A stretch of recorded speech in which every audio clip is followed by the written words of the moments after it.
inteligencia de los israelíes. Lo llegan a someter a juicio y él lo único que dice es que yo cumplía con mi trabajo, tenía órdenes.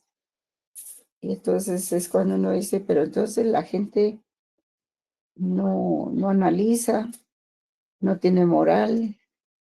¿Qué le pasó? ¿Qué pensaba él? ¿Qué estaba haciendo? Pues estaba cuidando un gallinero, ¿verdad? Y por eso son importantes las memorias de los golpes de Estado, de las masacres y todo eso. Es bueno escribirlo para que no se repita, ¿verdad? Eso es lo que pasa. ¿Algún comentario, joven?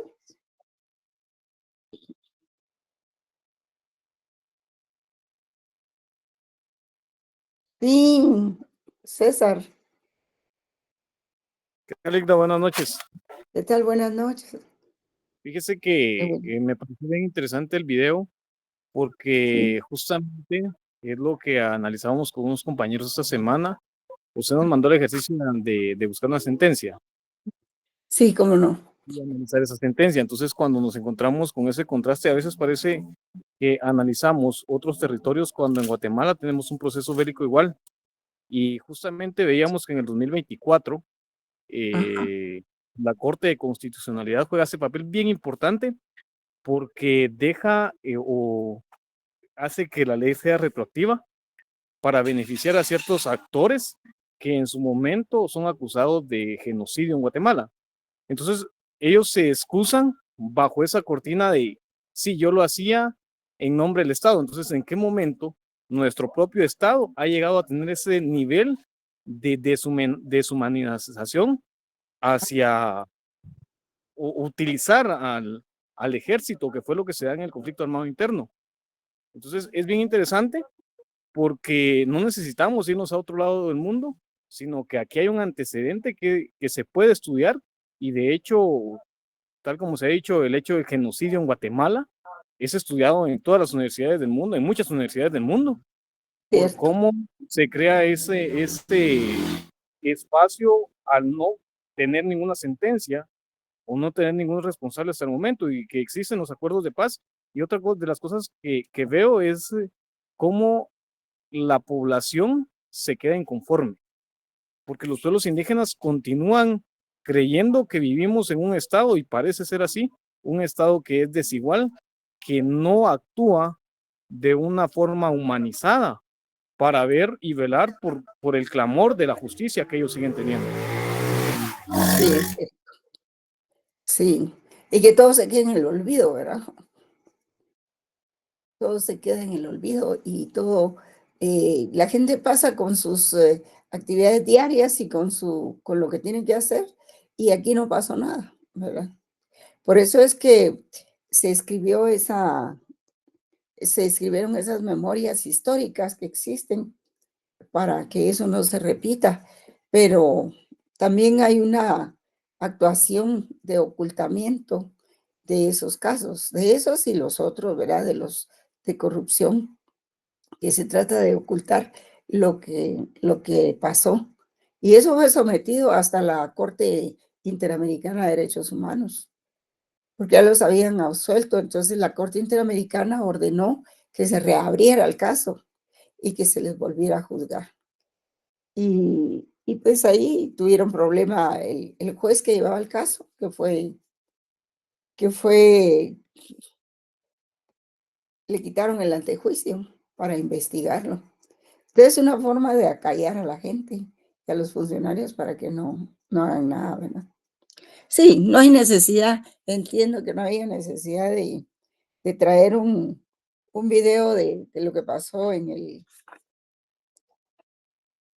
Israel, ¿verdad? Y en Alemania, en el Holocausto. Basta con ver lo nuestro, ¿verdad? Que es muy conocido también. Pero fue el video que encontré más a la mano. Sí. Gracias por participar, César. Sí, Eric. Muy buenas noches, licenciada. Buenas noches, Buenas compañeros. noches. No sé si me escucha. Sí, le escucho perfectamente. Sí, en este caso, yo difiero en lo que menciona el compañero que participó anteriormente. No es para entrar en polémica, sino que es para, como es materia de estudio, ¿verdad? Y como Ujú, estamos hablando de filosofía del derecho, sí, este, yo pienso que los términos utilizados aquí en Guatemala no fue genocidio. Genocidio significa la destrucción de una raza, así como lo pretendía Adolfo Hitler, que lo que quería era exterminar la raza judía. Aquí en Guatemala no se pretendía eliminar a ninguna etnia, pero eso ya es, depende del punto de vista que cada quien lo vea, ¿verdad? Y con respecto a lo que usted mencionaba del video, está vamos a ver cómo se llama, Arendt, ujú, enfatiza la importancia de la responsabilidad individual a pesar de las presiones sociales. Cada persona tiene la capacidad de reflexionar y tomar decisiones. En este caso, lo que acaba de suceder con el paro nacional. Cada quien tenemos el raciocinio de decir que sí es correcto y que no es correcto. Pero en este caso, prácticamente privarnos de nuestra libre locomoción, la gente está decidiendo por nosotros qué es lo que debemos hacer o qué no debemos hacer. En este caso, y precisamente hoy que vi las noticias me di cuenta que eh, mínimo hubieron como 8 accidentes de motos, pero todos en contra del bendito seguro, seguro, ¿verdad? sí, Exactamente. Entonces me pongo a pensar, hubieron muertos, hubieron daños a terceros, hubieron problemas, pero otra gente inconforme decidió por nosotros qué era lo bueno y qué era lo malo. Entonces lo mismo le pasó a este oficial nazi, ¿verdad? Si él cumplía con lo que estaba estipulado en ese tiempo de los alemanes, lo mataban y ponían a otro. Entonces, ¿qué tenía que hacer? ajá. Tenía que cumplir con lo que le estaban ordenando en ese entonces. Ese es mi aporte, compañeros y licenciada, únicamente Muy gracias. bien, muchas gracias. Sí, es importante comentar, ¿verdad? Sí, sí, en esto del seguro, pues la gente no tiene presente que el bien jurídico tutelado en esto es la vida, ¿verdad? La vida de las personas. Y ante ese bien jurídico tutelado, no hay cosa que se le oponga. Realmente es necesario que la gente compre el seguro para resarcir a las víctimas, ¿verdad? Mire, hoy ocurrieron esos 8 accidentes, mañana pueden ocurrir otros, ¿verdad? Muy bien, gracias por participar. Eh, Ángel, Ángel, ¿usted quiere decir algo? Lo escuchamos. Gracias, licenciada. Buenas noches, compañeros. Sí, Sí, resulta interesante lo que usted comentaba y los compañeros en relación al seguro, solo para hacer énfasis ahí o solo para tocar una pincelada. Creo que en función del seguro, la derogación del acuerdo no indica que nadie tenga que comprar un seguro, por ende, todo el mundo puede tener la facilidad o la oportunidad económica de comprarlo. Yo lo compré, ¿verdad? Independientemente de la obligatoriedad que tenga. Y creo buen que ese ciudadano, sería ¿qué manda? buen ciudadano. Gracias. Sí, Pero es como usted decía, independientemente del viento del lado que pueda generar esta obligación, creo que es una ajá, cuestión lógica, ¿verdad? Entonces, sí, entrar en esa discusión de sí o no que deroguemos lo que no, eso queda a criterio de las personas que no tienen un sentido común, pero como le repito, no dice la derogación, no dice, no, nadie compre seguro. Entonces, cada uno está en su derecho prácticamente, ¿verdad? De poder hacerlo. Eso es por un lado. Y por otro lado, no recuerdo qué compañero estaba haciendo el comentario acerca del genocidio en Guatemala. Eh, sí, y qué acertado lo que dice él, ¿verdad? Dependiendo del punto de vista, porque si lo vemos nosotros, por ejemplo, yo, que soy de Occidente y viví eso, no podría compartir la misma situación o el mismo comentario, punto de ¿verdad? vista. Ajá. Exactamente. Mientras que una persona, por ejemplo, de la ciudad capital o de una región de Oriente, por así llamarlo, no podría tener ese sentir porque no vivió esa experiencia de ir en un bus y que de repente no sabía uno si el ejército o la guerrilla era la que paraba y ver cómo mataban a las personas, ver cómo las comunidades eran arrasadas, etcétera, etcétera.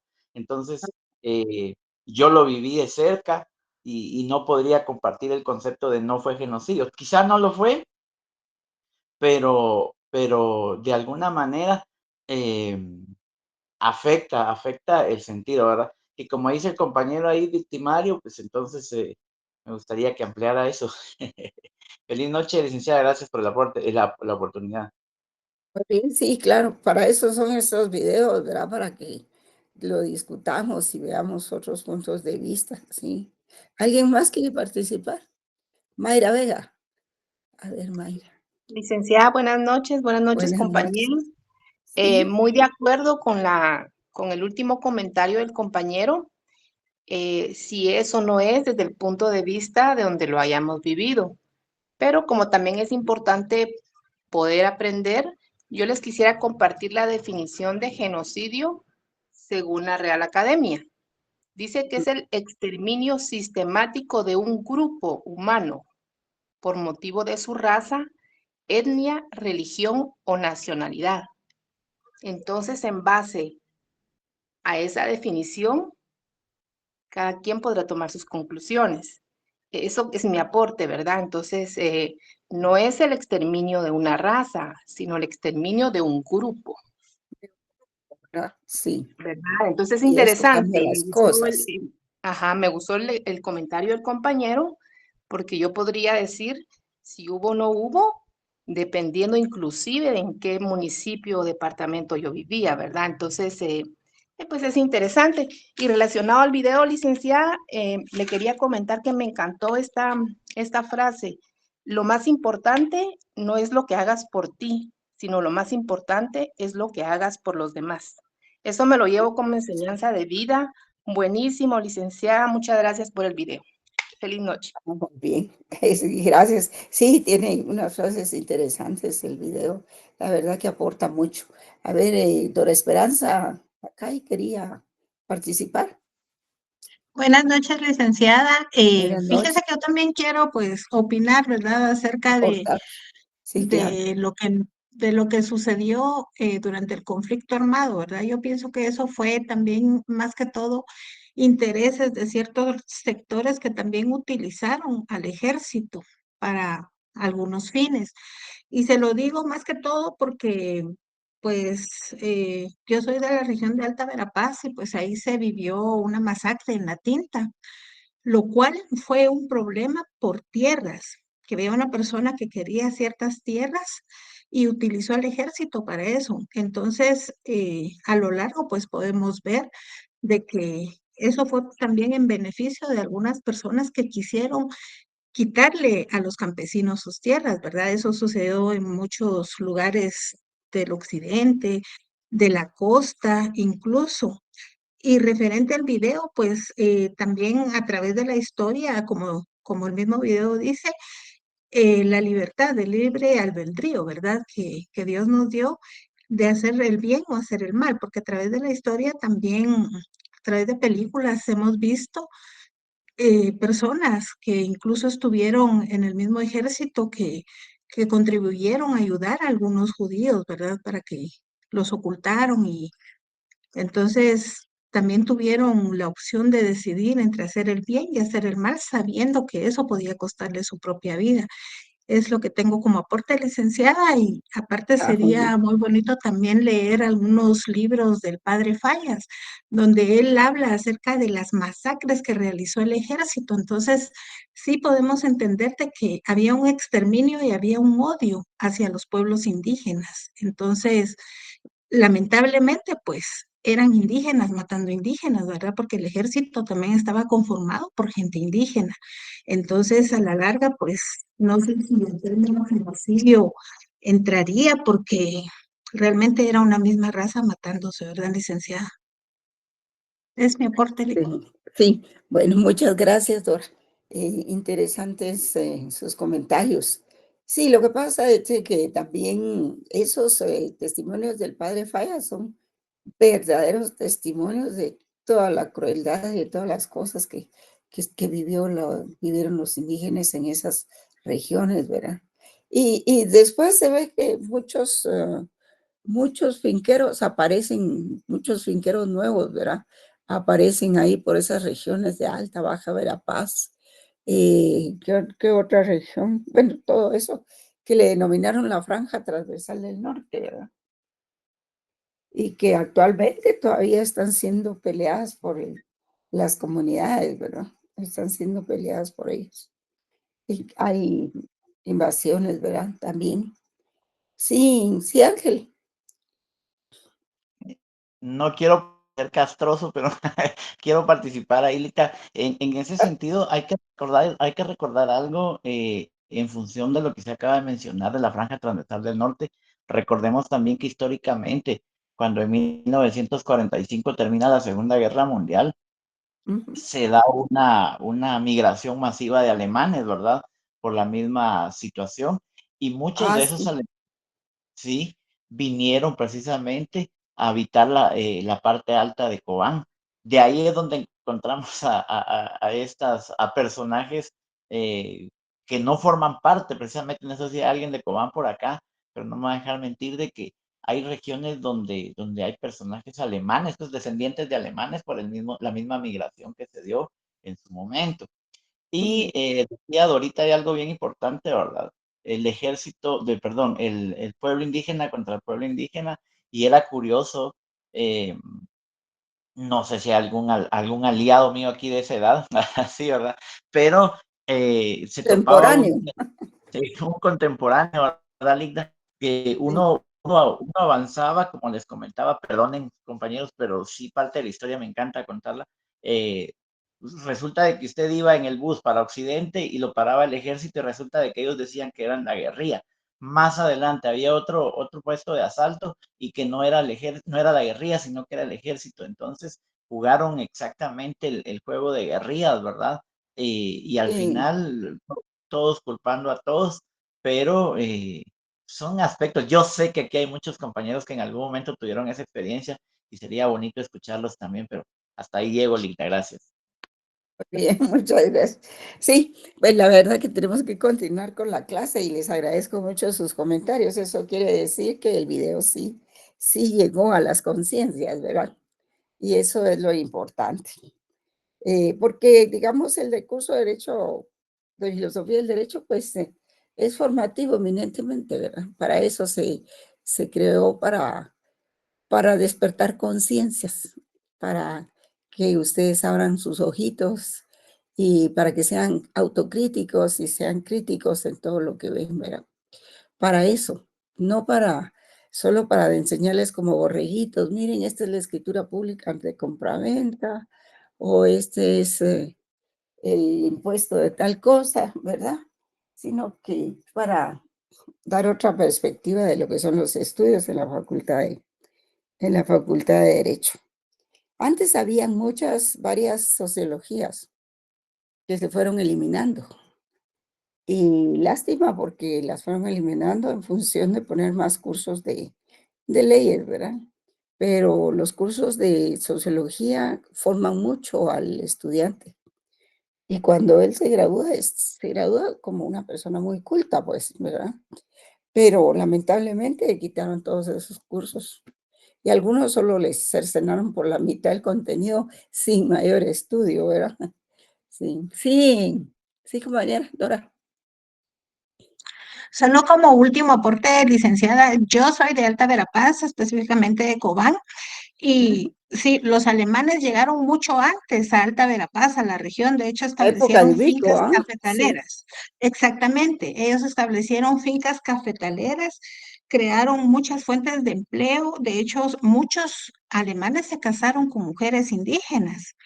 Y sí, si se pueden dar cuenta, hay muchas mujeres indígenas que son rubias, bonitas, algunas de ojos azules, entonces que no era característica física de los indígenas, ¿verdad? Entonces ellos sí llegaron mucho antes a Alta Verapaz porque de hecho no recuerdo muy bien si fue antes de la Segunda Guerra Mundial, pero el gobierno alemán pidió que muchos de sus ciudadanos volvieran a Alemania y por eso es que algunos se fueron, aparte de que también fueron expropiados de sus fincas por el gobierno. sí, Únicamente, licenciada. sí, así es. Ajá, qué bonito aporte. Sí, muchas gracias.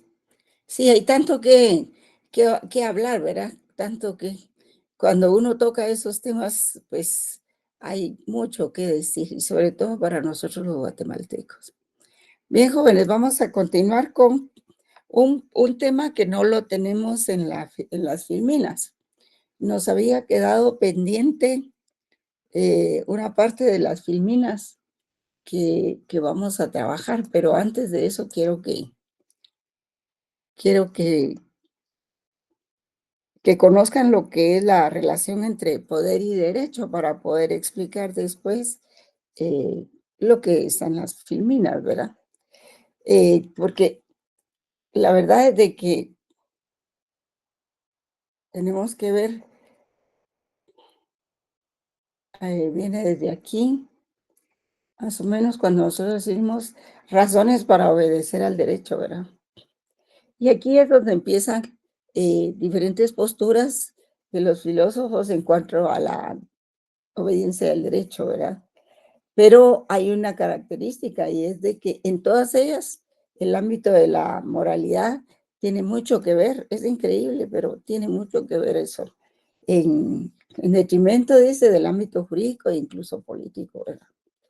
Y entonces, eso hace que tendemos que abordar el tema desde una triple perspectiva, ¿verdad? Que la obediencia al derecho como obligación jurídica, política y moral.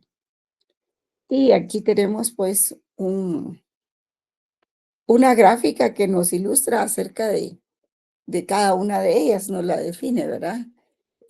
Como obligación jurídica, el derecho como obra humana debe ganarse la obligación de ser obedecido por la justeza de sus normas. O sea, si el gobierno es legítimo porque ha sido electo por la mayoría de la población, pues tiene legitimidad, tiene legitimidad. Y ahí es donde entran otros aspectos muy importantes y que es bueno conocerlos. Por ejemplo, la relación entre el derecho y el poder, ¿verdad? El derecho como fenómeno humano, ¿verdad? Que dice el filósofo Romano Guardini que el sentido propio del término tiene que ver con el poder político, con la facultad que tienen los gobernantes de obligarnos a obedecer. Y de este sentido vendrían por analogía los otros, tales como el poder de Dios, el poder de la naturaleza, el poder del dinero, etcétera, ¿verdad? Pero mm, existe, existe el poder y pues hay que conocerlo y hay que definirlo con relación al derecho, ¿verdad? Porque el poder nos ha llevado también a la anarquía o a veces a las dictaduras, ¿verdad? La dictadura, pues la anarquía es el poder de los particulares y la dictadura es el poder del Estado configurado en una persona que es el dictador, ¿verdad? Entonces, al contemplar las fuerzas de la naturaleza, pues nosotros nos preguntamos, ¿se puede hablar de poder ahí? Podemos decir, por ejemplo, que una tormenta, una epidemia o un león tienen poder.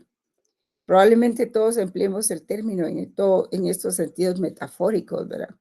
Sin embargo, según el pensador italiano, pues Guardini dice que es claro que no se debe emplear a no ser en un sentido inexacto análogo. Y existe aquí sin duda algo capaz de obrar, de producir efectos, pero falta aquello que sin quererlo pensamos también cuando hablamos de poder. Aquí falta la iniciativa, eh, que es un elemento natural que tiene o es energía, pero no es poder. Y en consecuencia, si es la iniciativa, la intención, lo que otorga la energía, la fuerza, el carácter de poder, esto supone una persona detrás de este, un sujeto responsable que conscientemente aplique la voluntad de conducir las energías naturales hacia determinados fines, lo que precisamente le da al poder su carácter de fenómeno netamente humano. Un poco metafísico el concepto, ¿verdad? Pero si vemos, por ejemplo, la relación entre el derecho y el poder, pues muchos autores consideran importante este tema, ¿verdad? Sin embargo, la realidad es que Es un tema que permanece en la oscuridad, como lo indica el profesor Héctor Sandler en su estudio llamado Relaciones entre Poder y Derecho, donde manifiesta que pensadores como Recasensitches y Henkel nos hacen ver cuán equivocados estamos si consideramos que este tema está totalmente estudiado. Enfatiza que los problemas están desde la dificultad de la anfibiología terminológica, o sea, desde que se iniciaron los términos y la terminología, y la imprecisión conceptual e ignorancia de los logros de cada rama. Indica también que el estado del análisis de las relaciones entre derecho y poder es tal que en la actualidad se requiere con toda urgencia un esfuerzo ordenador y sistematizador capaz de aprovechar tantos trabajos dispersos y desechar los insostenibles errores que la experiencia nos ha demostrado que pueden ser el punto de partida para obtener una noción clara de la relación entre estos aspectos. Digamos que Norberto Bobbio señala que ambos, tanto derecho como el poder, están relacionados de una manera muy estrecha. En las sociedades modernas no resulta viable imaginar la separación de estos conceptos, derecho y poder, se necesitan para asegurar su supervivencia. Norberto Bobbio estima que la relación entre derecho y poder es íntima a tal punto de comparar su vínculo como las dos caras de una misma moneda. Y desde esta perspectiva, el poder no puede estar afuera del derecho, debido a que es por medio de del derecho, que el poder encuentra legitimidad o aceptación por parte de los gobernados. Lo mismo sucede con el derecho, pues resulta absurda la existencia de un ordenamiento jurídico sin la existencia de un poder con facultades para hacerlo cumplir. El derecho permite que el poder se comprenda y que se afiance en la comunidad. Por medio del derecho, el poder adquiere legitimidad actuando mediante las leyes previamente establecidas. Así, el poder puede ser justificado. Y como afirma Bobbio, el poder deviene legítimo a través del derecho, mientras que el derecho deviene por medio del poder. Sin la existencia de uno, no puede sobrevivir el otro, y sin la presencia del otro, el uno tampoco podría ser entendido. Sí, porque cuando hablamos de poder, jóvenes, estamos hablando del poder del Estado, el poder político, el que, el que monopoliza la violencia, ¿verdad? Perdón, el que tiene el monopolio de la violencia. El derecho sin poder es impotente, en tanto que el poder sin el derecho es arbitrario. La legitimidad permite asumir que el poder es detentado por quien está llamado a ejercerlo. Y de esta manera el gobernado se convence de su deber de obedecer, puesto que se trata de un poder ejercido mediante el derecho y no llanamente por los hechos. Es necesario reflexionar sobre la prevalencia entre derecho y poder para analizar la forma como se desenvuelven cada uno de ellos. Si bien puede decirse que poder y derecho son las dos caras de una misma moneda, no resulta viable considerar que ambos se encuentran en un mismo plano de condiciones. Sin lugar a dudas, el poder se encuentra por encima del derecho, netamente legislado e impuesto por los intereses del poder. O sea, el poder está por sobre el derecho. Es inevitable pensar que el poder no se encuentra en una escala encima del derecho meramente normativo y que ejerce control sobre este. El derecho es creado para que el poder pueda fluir y desenvolverse sin cuestionamientos. El derecho es como un puente, ¿verdad?, entre el poder y los ciudadanos. La existencia de un ordenamiento jurídico depende de la previa existencia de un poder que lo regule.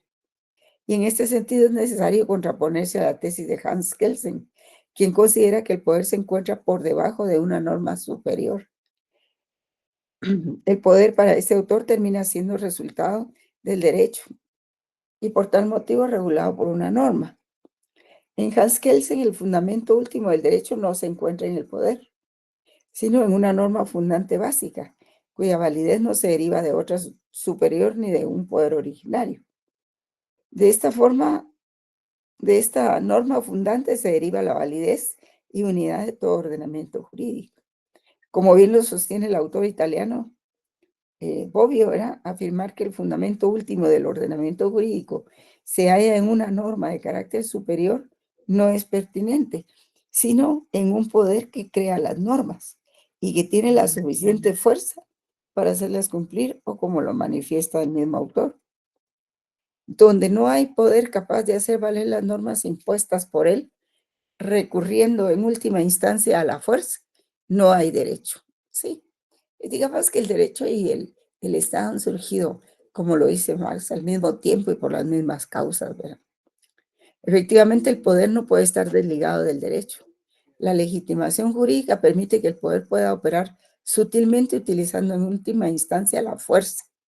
Por esta razón, a pesar de la existencia de la prevalencia del poder sobre el derecho, el poder no puede actuar sin su instrumento normativo para llegar a los gobernados. Pero afortunadamente, y por obra del numen de la humanidad, el derecho no se agota en el marco de las leyes. En la Edad Media, el derecho del Estado han tenido una vinculación casi nula, pues los gobiernos eran plurárquicos y el derecho es resultado de una costumbre jurídica. Sí, no existía el derecho como lo conocemos hoy, ¿verdad? El Estado entonces era el soberano, el que tenía la hegemonía sobre la sociedad y el creador de leyes. Eran los reyes, ¿verdad? Y con la entrada de la modernidad, el derecho se vinculó al Estado, produciéndose una vinculación mutua. El Estado necesita del derecho para gobernar y el derecho utiliza el poder del Estado para sostenerse, para existir. Y esta relación de derecho y poder del Estado es explicada por el modelo de coordinación, eh, según el cual el derecho tiene una relación tan estrecha que no puede existir sin el Estado. Y desde el punto de vista externo, el poder es el fundamento de validez del derecho, rechazando así la teoría de Kelsen de la norma fundante básica. El poder se convierte en el hecho fundante básico. Y desde el punto de vista interno, el derecho es una herramienta reguladora del poder. Actúa de forma arbitraria, pues todo poder competente está regulado por una norma jurídica, pero a la vez se está realizando una acción recíproca de regulación. El caso ideal es el de las constituciones, ¿verdad?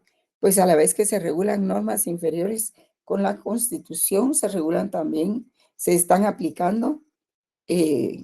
aplicando una regulación recíproca hacia ellas. Esto es muy interesante, el derecho como moralización del poder. Una de las funciones principales del derecho debe consistir en la moralización del poder, que es su función esencial. El Estado de Derecho es la gran creación moderna. El problema está en conseguir que el Estado de Derecho sea real en la práctica. Ni siquiera en Inglaterra, donde Montesquieu vio la separación de poderes, se da una auténtica separación. Y no se diga en Guatemala, ¿verdad? El actual sistema democrático de partidos se ha convertido en un poderoso medio de organización. La relación entre el gobierno y el partido que le apoya se ha convertido en una mera cuestión interna del partido. Se corre el riesgo de que exista una concentración de poder cuando gobierna un partido determinado, ¿verdad? La auténtica separación de poderes se tiene que dar entre el partido en el poder y el partido de la oposición, o entre el poder de hoy y el de mañana, porque si no, no hay democracia, ¿verdad? Y lo que debe caracterizar al sistema democrático actual es el reconocimiento de la existencia de la oposición. Y esta cuestión se plantea como un problema, perdón, como un deber de ética política. La visión que contempla el derecho como una realidad contrapuesta y en cierto modo independiente del poder tuvo su momento de esplendor en una época cultural e histórica determinada. Por ejemplo, cuando se dio la Edad Media Europea, ¿verdad? Porque acá no hubo Edad Media ni nada de eso. Y en ese momento el fundamento último de validez de las normas jurídicas positivas no residía en la autoridad que las dicta, sino en su carácter tradicional, entendido a su vez como un orden natural. Sí, más o menos la costumbre, ¿verdad? La tarea del poder consiste en juzgar conforme a ese derecho, no en crearlo. De ahí que la función principal de los reyes medievales fuera la de jueces, ¿sí? Contra los reyes medievales ellos dilucidaban quién tenía la culpa y quién no, quién era condenado a la muerte y quién no. ¿Y quién les podía interponer un recurso, una apelación ahí? Para nada. Eso era definitivo, los fallos eran definitivos. Entonces, la escolástica tomista del padre Santo Tomás de Aquino elevó esta realidad al sistema y por ello presentó el derecho como derivación del orden, a la vez natural y racional, dispuesto por la divinidad y no como una construcción arbitraria de la voluntad humana, como haría en cambio la escolástica franciscana de San Agustín de Hipona, ¿verdad?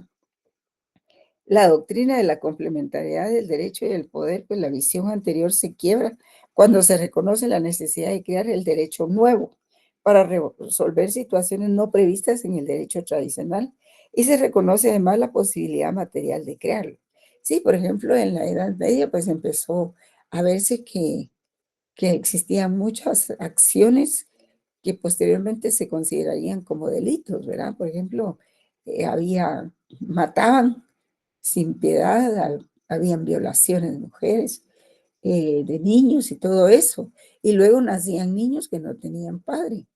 Entonces, todas esas situaciones, de hecho, fueron creando la necesidad de inventar el matrimonio, por ejemplo, de, de inventar, por ejemplo, de traer la guardia y custodia, la tutela de los niños, en fin, y que se fueran conformando algunas figuras como figuras antijurídicas, en principio, que después se conformaron lo que se conoce ahora como derecho penal, ¿verdad? Entonces se disuelve así la antigua separación entre derecho y poder, pasando a relacionarse de manera tan estrecha que la posibilidad de dictar leyes se contempla en lo sucesivo como el principal instrumento y distintivo de la acción del poder soberano. La filosofía política moderna, mediante la doctrina del contrato social, tratará de someter la libre voluntad del monarca para dar a la ley cualquier contenido. O sea, ya no es aquello que el rey iba a decidir vidas y bienes, sino que se iba a escribir todo eso para someter también a los reyes a, a normas, ¿verdad? Ahora, en el análisis de Marx, la sociedad capitalista se encuentra dividida en clases antagónicas.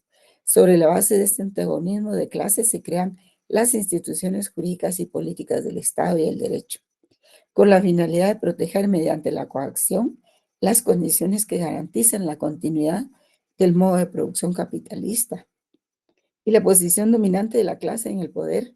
Otra interesante aportación la encontramos en la obra de Michel Foucault. Para este autor, el poder, o para ser más exactos, los poderes son relaciones de fuerzas que atraviesan todo el campo social con diferentes grados de concentración. Desde este punto de vista, el derecho debe pensarse como la codificación de un estado de cosas, resultado siempre provisional de confrontamientos complejos de fuerzas. Sí, el derecho, como lo conocemos ahora, no fue nada fácil. Corrió mucha sangre, mucho sudor, muchas personas murieron, muchos enfrentamientos, guerras, etc. Y entonces, por ejemplo, Hobbes, que vivió un poco esa época de los reyes, Tomás Hobbes, que escribió el Leviatán, que se refería al Estado como tal, ¿verdad? Se plantea la figura del poder y dice, ¿por qué debe existir y cómo ha de ser el poder? Si dos hombres cualesquiera desean un mismo bien que no puede ser gozado por ambos, devienen enemigos y en su camino hacia el fin se esfuerzan mutuamente en destruirse o subyugarse. Por tanto, ya que no hay una norma que regule la convivencia entre los seres humanos, es necesario crear un orden artificial.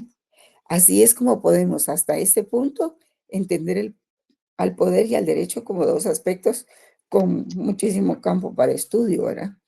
Porque también en cuanto al derecho está la legitimidad del derecho. Porque el derecho también es una fuerza monopolizada, pues requiere unidad para ser respetada. Y esta fuerza está institucionalizada, o sea que el derecho forma instituciones, organiza y controla. Toda esa fuerza institucionalizada está organizada y controlada por el derecho. Intenta lograr cohesión y aceptación, y aquí entran en conflicto la legitimidad y la legitimación, que son dos conceptos diferentes. Escuchen bien esto. La legitimación es la consecución del cumplimiento del derecho. Es decir, esta fuerza del derecho es respetada y todos obedecen al derecho. Y eso es la legitimación. En cambio, para tener legitimidad, ha de ajustarse a las exigencias morales de la sociedad a la que gobierna. Y cuando hablamos de legitimidad, hablamos de legitimidad democrática. Pues en otros sistemas de gobierno existe una legitimidad diferente. En la legitimidad en democracia se trata también de permitir la participación y la voluntad de los ciudadanos. Entonces, la legitimidad es un término utilizado en la teoría del derecho, en la ciencia política y en filosofía, que define la cualidad de ser conforme a un mandato legal, perdón, que define la cualidad de ser conforme a un mandato legal, a la justicia, a la razón o a cualquier otro mandato cierto. Legitimidad significa conforme a las leyes, justo, perfecto, completo, permitido, verdadero, genuino. Tiene todos esos adjetivos. El concepto de legitimidad es general y amplísimo, tanto como la materia de la ley que abarca todo lo bueno y equitativo posible, conforme a la naturaleza y a las costumbres patrias, que es conveniente al lugar y al tiempo, que es necesario, útil y dado no para el bien privado, sino para la utilidad común de todos los ciudadanos. En un sistema de derecho estricto, la cuestión de legitimidad es lo más fundamental, o es lo fundamental, porque ahí el legislador no deja nada librado al arbitrio de los jueces. El vocablo legitimidad proviene de legítimo, que a su vez deriva del latín legitimus, que en el lenguaje común significa conforme a las reglas, bien construido. Y en la literatura jurídica también legítimo significa conforme a derecho, justo, perfecto. Y en este sentido se habla de legítima pena, se decía legítima poena, así se escribía en latín, legítimo impedimentum, legítima controversia, ¿verdad? Entonces, de legítimo deriva el adverbio legitime, que significa jurídicamente, con arreglo a derecho, justamente, correctamente. Entonces, legitime, ese término es equivalente a legítimo, modo, que significa en la forma prescrita por el derecho, ¿verdad? Y para los romanos, pues nombra algo practicado o mantenido como correcto, ¿verdad? Legitimus produce una reacción favorable de aprobación. De esta forma tenemos que legitimación desde los tiempos clásicos significa con arreglo a derecho, jurídicamente establecido, fundamentado jurídicamente, implica siempre lo justo, lo correcto, lo justificado. Y para la dogmática moderna, legítimo, además de establecido jurídicamente, significa jurídicamente reconocido y protegido por el derecho. Existe también otro término que es importante conocer y diferenciar. En un sentido amplio y general está la legalidad, que indica la cualificación de actos que se conforman con el derecho existente. No puede predicarse lo mismo de legitimidad que de legalidad. Todos los actos jurídicos se encuentran condicionados por las normas que los facultan. Entonces, tales actos y normas pueden representarse en forma de una cadena normativa. Los componentes de una cadena normativa valen como tales y satisfacen las condiciones impuestas por los actos jurídicos que les preceden. No obstante su presencia en toda la escala del orden jurídico, la cuestión decisiva de la legitimidad se presenta más allá del cual no es posible remontarse. El acto creador del sistema es un poder o facultad de creación jurídica, ¿verdad? Y pues los requisitos que debe cumplir una norma jurídica para ser legítima. ¿Se recuerdan que el miércoles hablábamos de las condiciones para que una norma sea válida? ¿Se recuerdan? Y las condiciones materiales también. Hablábamos de las condiciones de validez y hablábamos de las condiciones de materiales de la norma. Entonces, aquí los requisitos que debe cumplir una norma para ser legítima son 3: validez, justicia y eficacia. Una norma jurídica es válida cuando ha sido emitida por el órgano competente.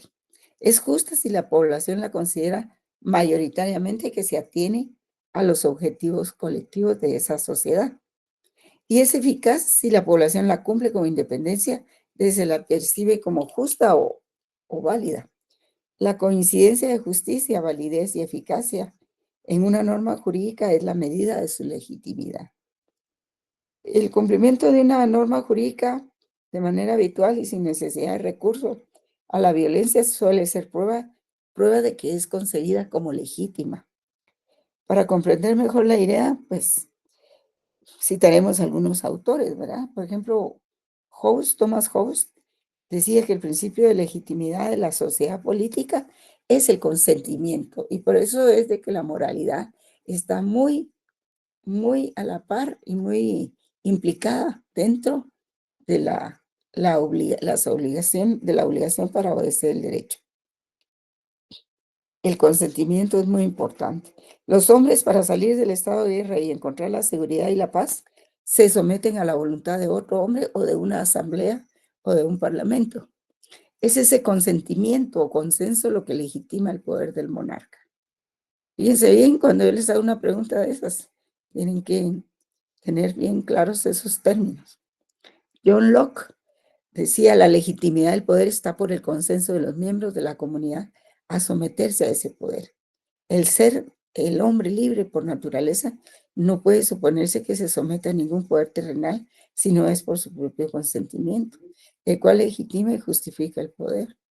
Rousseau, Juan Jacobo Rousseau, que fue el protagonista del contrato social, ¿verdad? Que al final fue la Constitución, decía que el hombre es libre solo cuando obedece a la ley que él mismo ha creado. El único modo que el ciudadano sea libre es dictando sus propias leyes. Bueno, pero no es en lo individual, ¿verdad? Sino es colectivamente. El poder político reside en la naturaleza general. La legitimidad se encuentra en el consenso de cada particular de someterse a esa voluntad general. Maquiavelo decía, un Estado solo puede ser permanente si admite una cierta participación del pueblo en el gobierno. Y si el príncipe dirige los asuntos ordinarios del Estado de acuerdo con la ley y respetando debidamente la propiedad privada y los derechos de los súbditos. El gobierno es más estable cuando participa en él la mayoría. La legitimidad se basa en principio en la fuerza, pero también es necesario que el príncipe no solo sea odiado, sino que cuente con el afecto de la gente y que se encuentre sometido a la ley. Buenos consejos, ¿verdad? Buenos consejos. Y Hans Kelsen pues busca fundar todo poder en el intento de reducir la noción de Estado a la de ordenamiento jurídico. Y eso no es tan así, ¿verdad? Por ello, el poder último equivale al poder soberano de la tradición sobre una norma superior que autoriza el poder. Así es legítimo solo cuando es autorizado por una norma. Y eso no, digamos que no es compartido por la mayoría de otros juristas, ¿verdad? Max Weber decía, la legitimidad es entendida como la justificación de estar investido de poderes de mando.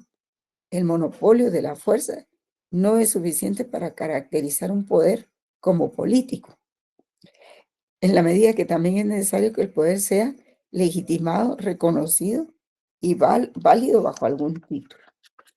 Muy bien, vamos a seguir aquí. Entonces, era necesario que viéramos eso, porque aquí dice la obligación jurídica. El derecho como obra humana debe ganarse, la obligación debe ser obedecido por la justicia de sus normas.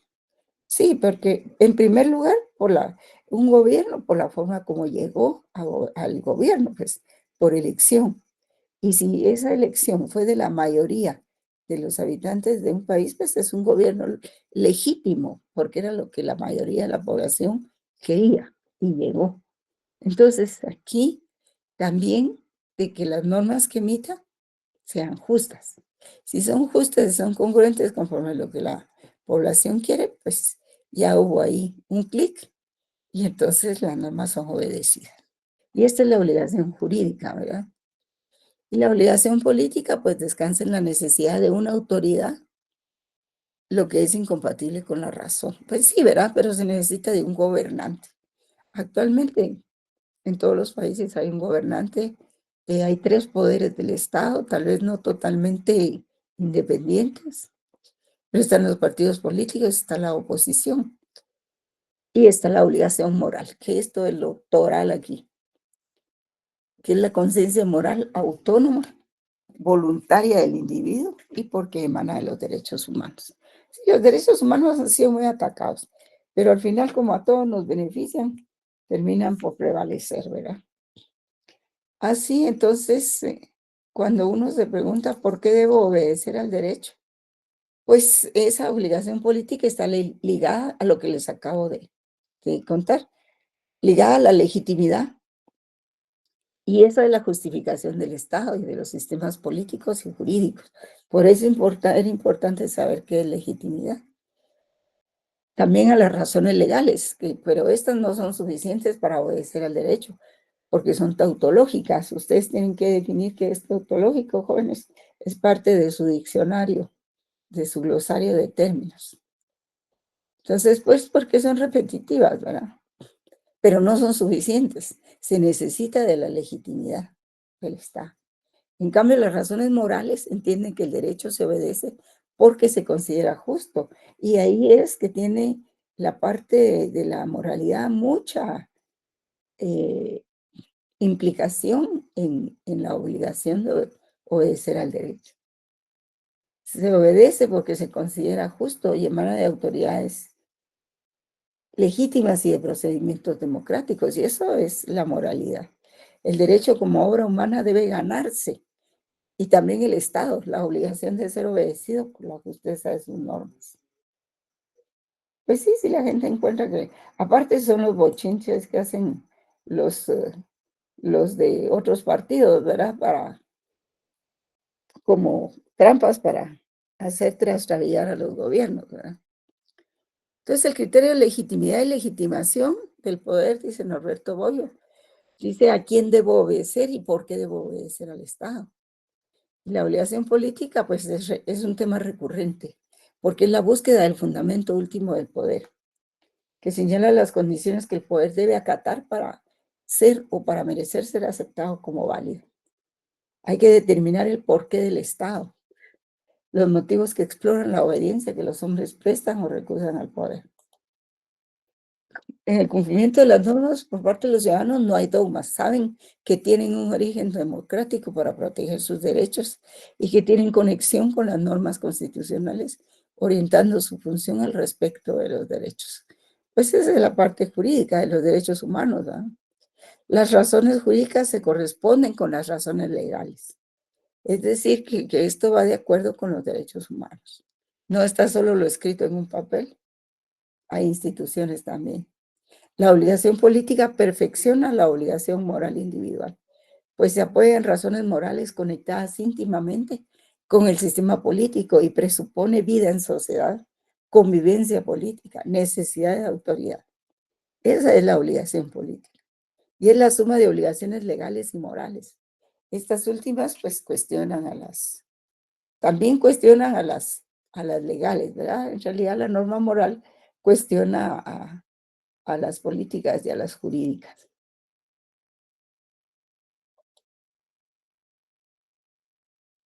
Bueno, el problema de la desobediencia al derecho o desobediencia civil implica estrictas sanciones para quien lo haga, ¿verdad? ¿Por qué? Porque a menudo la desobediencia de unos grupos implica un riesgo para la seguridad de otros o de los intereses colectivos. Sin embargo, la desobediencia en este plano se puede deber a razones legales, éticas o religiosas. Por ejemplo, eso del seguro. Si uno lo desobedecen, entonces lo que va a pasar es que nunca hay protección a la vida, ¿verdad? Y a las víctimas. Por eso es de que el Estado insiste, ¿verdad? ¿Alguien me quería platicar? ¿Sí? No. Entonces la desobediencia civil corresponde a la ética. Diferir, disentir, protestar, no acatar órdenes inapropiadas o con las que no se está de acuerdo es el derecho y privilegio del ser humano. La opinión generalizada es que todo acto contrario a la ley es siempre un acto ilegal que merece el castigo positivamente definido con la condena. Sí, vean ustedes que, por ejemplo, esta parte de aquí la protege nuestra Constitución en el artículo 5 de la Constitución, 5 y 6. en el sentido de que los particulares pueden hacer lo que la ley no prohíbe, ¿verdad? Ahora, si son funcionarios, solo pueden hacer lo que la ley les permite. Ese es el artículo 5 de la Constitución y el 6 también. En cuanto al libre albedrío o libre elección, la responsabilidad jurídica, el nexo de imputación y su diferencia con la imputabilidad, que son nociones todas estas de derecho penal, pues tenemos que el libre albedrío es la potestad del ser humano de obrar como considere y elija. Pero no es tanto así. Es la creencia de que las doctrinas filosóficas sostienen de que las personas tienen el poder de elegir y tomar sus propias decisiones. Y este principio tiene implicaciones religiosas, éticas, psicológicas, jurídicas, científicas, sociológicas, etcétera, antropológicas también. Entonces, la ética supone que los individuos son responsables de sus propias acciones. En la psicología se afirma que la mente controla las acciones del cuerpo. Algunas de las que son conscientes, ¿verdad? Nosotros tenemos una glándula que se llama la amígdala, en la base del cerebro. Y es la que nos dice que hay que pelear, que hay que hacer, que hay que ir, que te pasa, y hay que estimula el actuar humano. En cambio, la corteza prefrontal que está en la frente es la que detiene las actuaciones y le dice al ser humano, ya pensaste lo que vas a hacer, ¿verdad? Es la parte de la reflexión del cerebro. Entonces, se diferencia de la libertad que conlleva el libre albedrío, se diferencia de la libertad que conlleva la potencialidad de obrar o no obrar.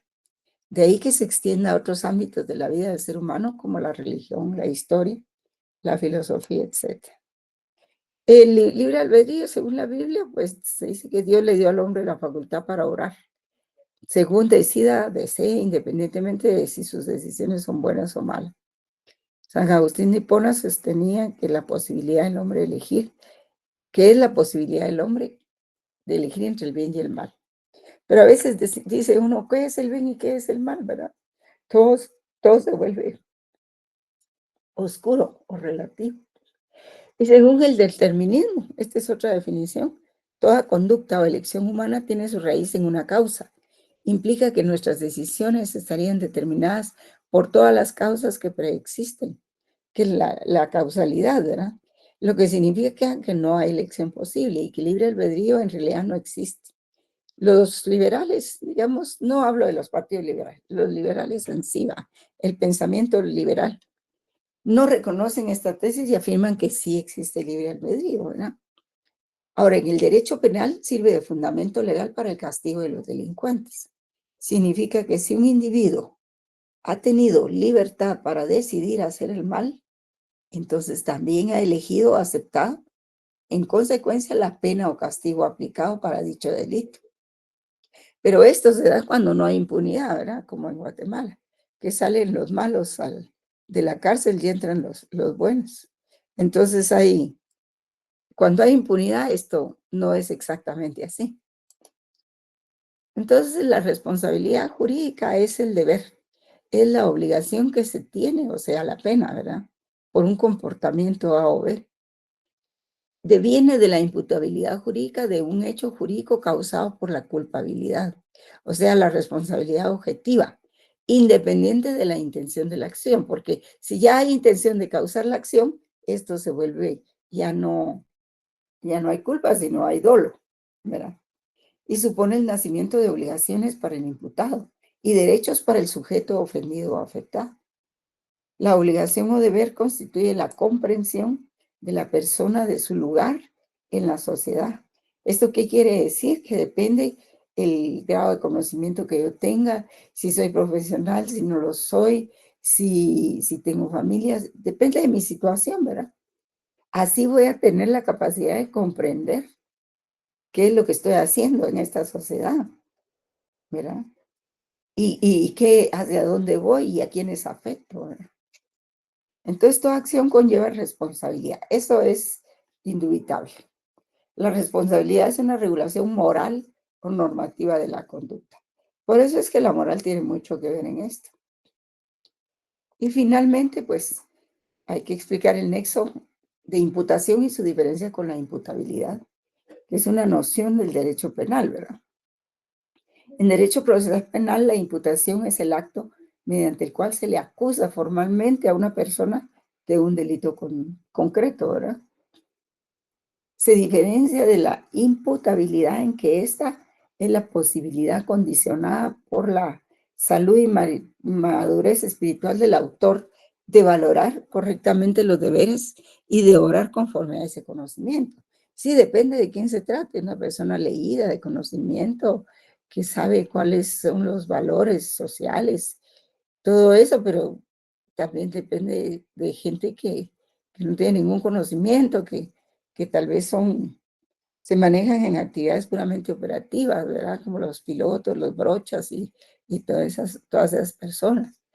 Entonces eso, el conocimiento les permite valorar correctamente los deberes y de obrar conforme a ese conocimiento.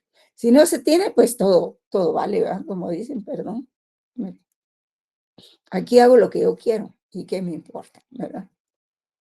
Y esta es la capacidad del sujeto para ser culpable. O sea, la imputabilidad es la capacidad del sujeto para ser culpable. Diferencia. Imputación es la posibilidad de atribuir un hecho a un sujeto. Eso lo hace el Ministerio Público, ¿verdad? O las víctimas. Y la imputabilidad es la capacidad del individuo para ser penalmente culpable. Bien, jóvenes. Creo que hoy sí trabajamos bastante, pero valió la pena. Así es de que creo que el próximo día estaríamos ya recibiendo los trabajos, ¿verdad? Me imagino. El próximo miércoles. Y habrán algunas exposiciones también. Eso lo vamos a coordinar ahí con ustedes, ¿verdad? Y el licenciado Kimber. Bueno, ¿están ahí todavía o ya no? Aquí Sí, estamos, licenciada, muy buena clase. Sí, Aquí licenciada. estamos, licenciada. Como no me Buenas contesta, noches. pues yo pienso que ya no están y que estoy hablando sola. Así como la Es que está sesión interesante la clase, Eligda. les Sí, gustó, licenciada, sí. escucharla es muy importante para todos, creo. Gracias. Sí, la verdad es de que hay aspectos que no pueden dejar de mencionarse y a veces pues hay que forzar un poquito el tiempo para poder abarcarlos, pero vale la pena desde el punto de vista de que esto va a llenar, a enriquecer sus conocimientos y a despertar su conciencia, ¿verdad? Bien, jóvenes, hasta pronto. Buenas noches. Entonces, el próximo día creo que vamos a ver los trabajos, ¿verdad? Estamos en Así eso. es, Eligda. Muchas Aquí, Sí, gracias. licenciada, el 26. Feliz noche. vamos a ver Feliz los noche, trabajos licenciada. Muchas gracias. y probablemente algunas exposiciones, ¿verdad? Todo depende de cómo se programe. Bien, jóvenes, hasta pronto. Disfruten su fin de semana. Bien. Buenas noches, licenciada. Feliz Buenas noche. noches. Gracias, Lida.